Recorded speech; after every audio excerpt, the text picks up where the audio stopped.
guys, welcome to Better Bachelor. This is Joker with a face for radio and a voice for print. You know, I'm going to name this, The Internet Has Ruined Relationships, but it hasn't ruined dating, only relationships. Let me boost this up here just a little. There we go. It's, the Internet's ruined relationships. It hasn't ruined dating, but it's ruined relationships. And why is that? Well, first of all, everybody likes the easy access. And when I say easy access, it's I can sit here and during my workday, if I have a couple of minutes, I can go on a dating site and swipe, or I can pick up my phone and swipe. And it makes it easy. I don't have to spend any money to go out to a bar to try to meet somebody. I don't have to be socially available. I can just sit here in the quietness of my man cave / bus and try to look for someone to date. And you might say, well, okay, why is that a bad thing? I mean, it gives you the chance to narrow down the search filters and find somebody that meets your criteria. The problem is that criteria it's not realistic right now. So we boil people's essences down to what do they look like and a couple of little snippets about them.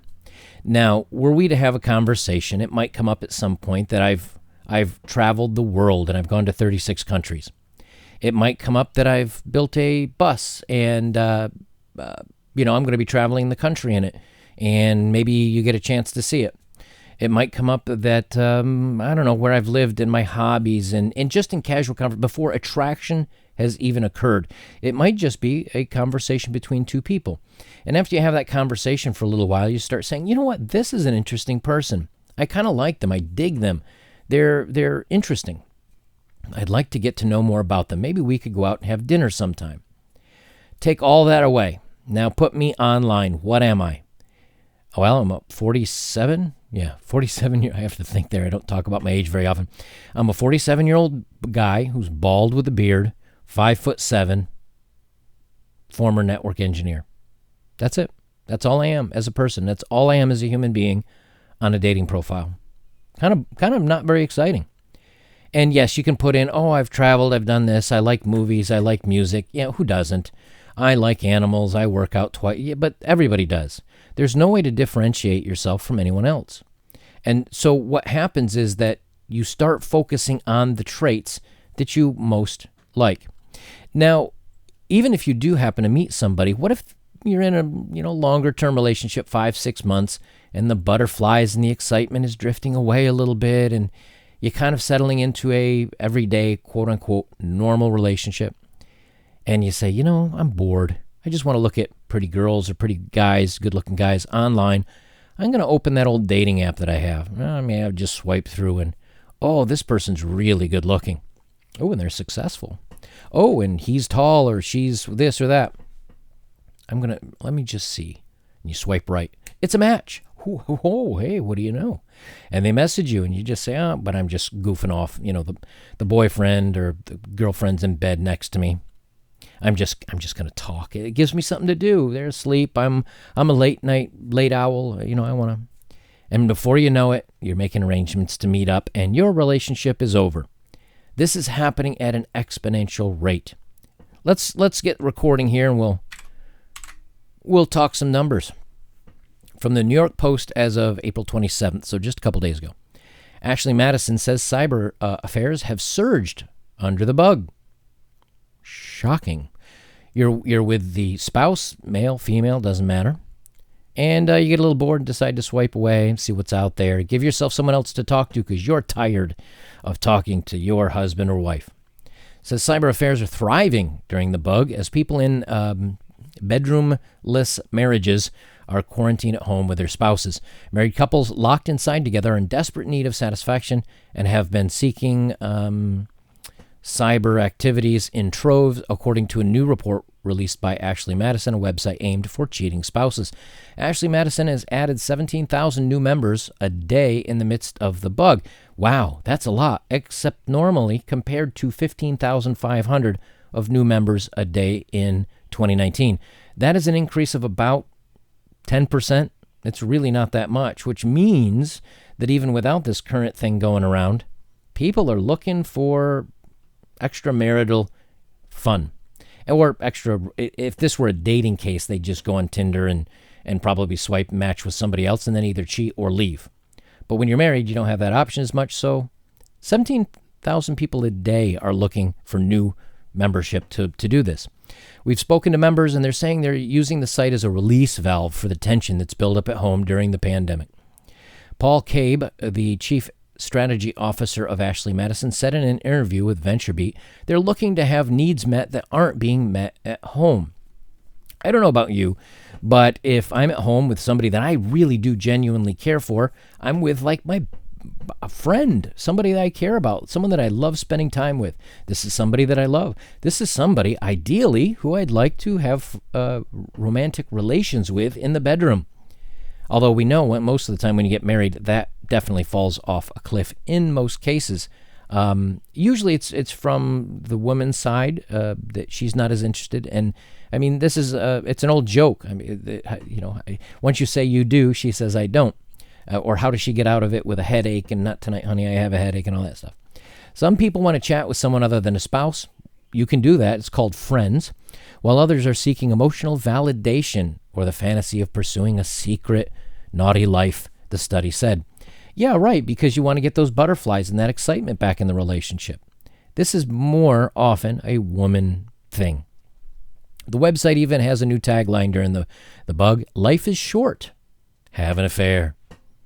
Don't even worry about whoever you're married to or who you might possibly love or have kids with.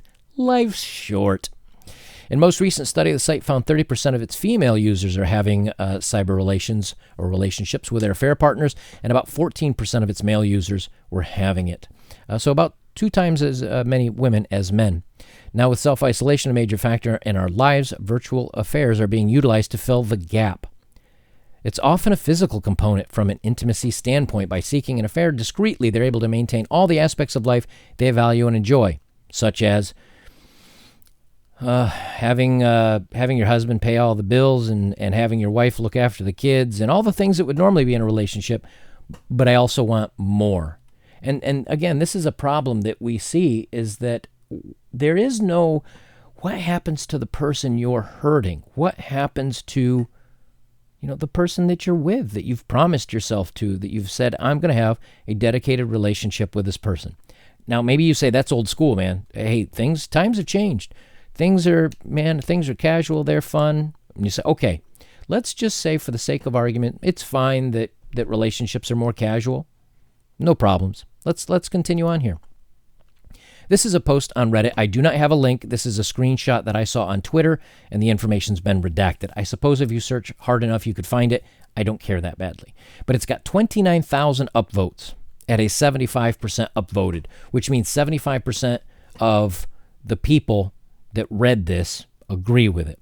Now, usually, of course, you only give it an upvote if you agree with it, and most people will downvote it if they disagree, which means that out of 30,000, this may have 40,000 people that have read it. 10,000 people disagreed, 30,000 agreed, whatever. It says men are way more accepting when it comes to a woman's looks than women are about men's looks. Now, that's interesting because traditionally it's always been men only want a beautiful woman, and women are more tolerant or more accepting because a guy may also have a good job or he may have other things. Let's see what's so popular here that's been said. And this is from 17 hours ago. Men are often portrayed as shallow pigs who only want to date blondes with big chesticles. But men are way more accepting of a woman's appearance than vice versa. For instance, look at Reddit. No matter what a woman looks like, there's probably a sub where she can post a picture of herself and men will drool over her. There are subs devoted to women that are white, black, Asian, Latina, short, tall, petite, curvy, fat, old, young, big chest, small chest, women with deformities, etc. And this is true. It's not difficult to say. Sorry, the sun keeps going in and out, so I have to keep adjusting my brightness on my camera here. I don't know why it's giving me a hard time today. Okay. It says the same is not true for the reverse. Every female majority sub based on men's looks will have 95% of the pictures of guys that don't look that different. No fat men, no short men, just guys who look like GQ models. This is also noticeable in adult videos. There are types of famous female adult stars, but 99% of male adult stars fit in one of two categories. Men aren't the shallow ones, and I think it's ridiculous that men keep getting painted as such.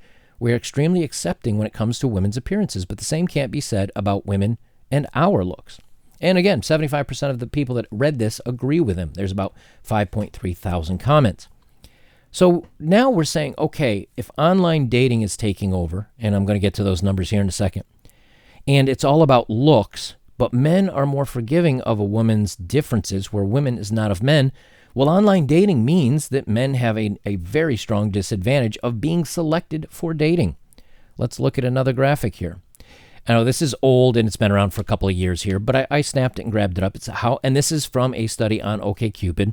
It's out there. Just do OkCupid men versus women rating or rating curve or something like that. You can find this. It says how men rate on women. And so they looked at all the men and how they swiped on women's profiles. 6% they found to be the least attractive. 6% they found to be the most attractive.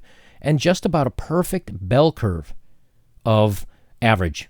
So they found most women to be average, some slightly less than average, some or a lot just below average, a lot just more than average, a few less that are very pretty and a few less that are very unattractive. And then they found some people the most attractive, some people the least attractive. This is normal because that means that maybe I have a preference for X, and so I would find X attractive and someone else might find Y attractive. And so they would find X unattractive and I might find Y unattractive. That's just a bell curve. It's mathematics. It's now below that is how women rate men. 27% were the least attractive. A quarter of men are out. A third of men were just a step above that. And then one step above that were 23% of men. So 27, 31, we'll say it's what, 38%, 48, 58, 62%, 61 or 62% of men were below average. Now, if you throw an average to that pool, that's like 75% of men are average or worse, which means 5% were, well, that mathematically, this doesn't quite work out, does it? 25, 20, that's, 60%, 70, 80, 90. Okay, my bad. 27% and 23% is 50%, and 80 or 30, and plus 31 is 81%. Okay, math not my favorite today. And then you add an average. It's 92% of men are less than average or average and less. Only 7% are considered a few, but 0% were the most attractive. 2% step. You see the graphic, right? You get my point here.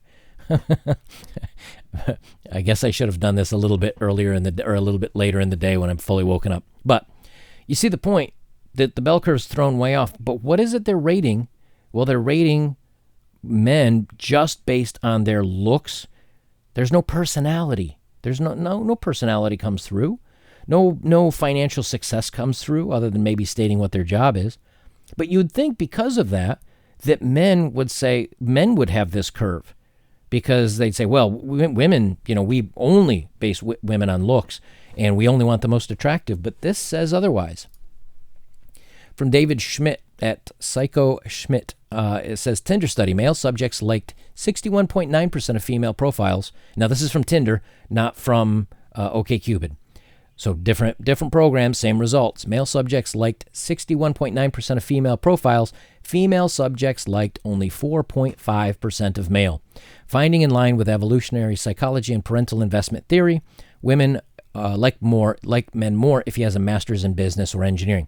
So since everything's moving to online dating and the ability to cheat has moved online, and now let's say you're a single guy wanting to go out there, but then you say, okay, online dating, the top 5% of men are going to get the swipes. That's not me. That's probably statistically not 95% of you. So you say, well, I'm going to meet someone in person then. I'll just meet somebody in person and not worry about the online thing. Here's the meat markets, and this is only going up through 2010. I didn't find a more recent graphic, but if the trend of the needle here that you see on this chart continues up, it would be like 80 or 90% of people are meeting online. So in the past, up before 2000, how did people meet? Well, it says, now they're talking about here of heterosexual versus same-sex couples. Okay, so heterosexual couples through friends was 40%. Down to 30%. Bar, restaurant, that has swooped up. primary, secondary schooling, college, church, all falling off. College came up a little bit, but online has jumped. And then if you look at the same sex, way, way up. So based on this spike, you have to assume, well, more and more people are either meeting at bars, at college, and online. Well, that's all the hookup culture. You're going to have a very, very difficult time meeting a quote-unquote normal, well-adjusted, everyday person online. And to boot, when you are online, only 5% of the guys are being swiped on. So what is this telling us? This is telling us that the age of shallowness, the age of surface level dating is here. You know, if you're a quality guy that is intelligent, well-spoken, educated, maybe even tall but average looking, or maybe really good looking but short, you're out. You're out. It's only the top 5%. Well, if you look at the numbers, and I've shown dating profiles on here, I don't know how many times, they want 6 foot tall, women want 6 feet tall, women want successful, women want attractive, women want 6-packs. And you can say, well, that's not, but the statistics show otherwise. How can you have a bell curve that where men or women are saying everybody above average, there are only 8% of men that are above average. Everybody else is below average. Math does not work like that. It doesn't work like that. So my whole point is, through this whole video, my whole point is that, look, if you're wanting to date, okay, fine. Good luck to you. You're not going to meet them online, period. You're just not going to meet them online. Maybe you can meet them in public. But as it goes right now, you're not going to be able to have, you have to have a situation where you can get your personality out there. You have to get your situation to where they can learn who you are as a person. Because right now, women are just judging men based on their looks. And that's from years of being told, hey, you're special, you're wonderful, you only deserve the best, you only get the best in life. Don't settle for second best. Well, they're not. They are only going after the great guys. And again, when I say great guys, I consider myself a great guy, but I'm also, I also have a little bit of a sunroof on top, and I'm shorter, and it's not about being butthurt and saying, hey, that's not fair. It's that a lot of guys would say, you know what, I feel I'm average looking. I swiped on an average looking girl. I'm more than happy to date an average looking girl. But that average looking girl is saying, you're below average. Matter of fact, you're not in the top 8%. I'm not interested. And so the imbalance that's coming around now from this online dating thing is that women are only chasing after, and the good-looking, attractive, successful, tall, blah, blah, blah men are getting all these choices. Well, since they're getting all these choices, do you think they're going to want to settle down? No. No guy's going to want to settle down. He's going to want to keep dating because he has 8 women that have hit him up and find him attractive and want to be with him. And he may say, well, okay, I'll date 8 women. I'll have fun with them. And if he can treat them poorly or treat them like he doesn't care, because he doesn't care. He has so many more choices that he's never going to settle down with a woman. So none of these women get to marry this great guy. He just gets to have all this fun. And that's fine for him. Lucky for him. That's wonderful. But the leftovers are women that are upset that they didn't get this guy. They're upset that this guy got away from them. And all these other guys are just not up to snuff. I still want that guy, but he doesn't want you. And so women are finding out that men that are these top 10 and 20%ers are having all this fun and they'll never settle down. That's a bunch of upset, lonely women. And the rest of the women look at these men that they say, well, you're not up to snuff. So they're staying alone versus being with a guy that they think is less than them. Or they're dating that guy that's less than them. And then when they get an opportunity to cheat or go out with a guy that's like this, they ditch him. So that pretty much leaves all men unhappy except for the top 10 or 20%. Now, what about the women? Well, the women are happy if they can date, somebody that's attractive and all that, but they don't get him to herself. She's got to share him with other women. And this guy's not going to settle down. So those women are upset. And then the women that don't end up dating him and have to quote, quote, date down, which is really dating even, they're not happy. So all women are basically unhappy once they get past the age where these guys will date them up and have a good time. So what happens? They settle on a guy. They say, hey, I want a family. This guy's okay. He's good enough. Even though he might be an awesome, amazing, great, wonderful guy, he doesn't tick all the bells. There is no sacrifice when it comes to dating even or not getting your dream guy. And so she's unhappy, but, he's good enough. So maybe they get married, maybe they have a family, but then she gets an opportunity to go out with a couple of good-looking guys like this again. I'm not saying all women, I'm not saying this definitely happens, but statistically it's happening more, where she says, hey, you know what? I can go on Ashley Madison, back to the first story we were talking about, and I can get those tingles and that excitement from these good-looking guys because they find me, attract me, they value me, even though the husband may, but these are really good-looking, successful guys. But these guys are just looking for a little side fun, and she fits the bill, and they don't have to get serious with her, and she's willing to step out. So she ends up trashing a marriage, and men are doing this too. I don't want to make it sound like it's just one way, but the percentage is much higher of women doing this. The women are initiating divorce between 60 and 80% of the time based on whatever country you're in. Because again, we've talked about it, there's no penalty. She can step out, she gets to keep the kids, she gets child support, she gets help from the government, and she can go chase after this guy. Now, the end result is he will maybe have a little fun with her for a while and then dump her right back off again because he's got more women.